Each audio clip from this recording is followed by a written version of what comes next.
క్షేమాభివృద్ధి కలిగే మాటలు మాట్లాడాలి. మనుష్యునికి క్షేమము మేలు కలిగే మాట మన నోట రాకపోతే అది చెడు మాట, అది దూషణ మాట, అది పరిహాసాస్పదమైన మాట.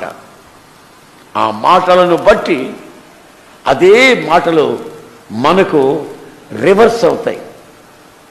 ఏదైతే మనం అంటామో ఆ మాట మరలా మన మీదకి వచ్చి మనల్ని న్యాయం తీరుస్తాయి.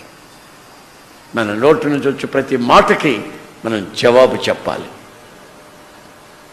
యేసుక్రీస్తు నోటి నుంచి మాటలు వచ్చాయి. అవి ఏమి మాటలు అని బైబిల్లో రాస్తుందంటే దయగల మాటలు. మీ హృదయం పొరపాటును కూడా కఠినమైన మాటలు మాట్లాడేదానికి చోటు ఇవ్వకూడదు.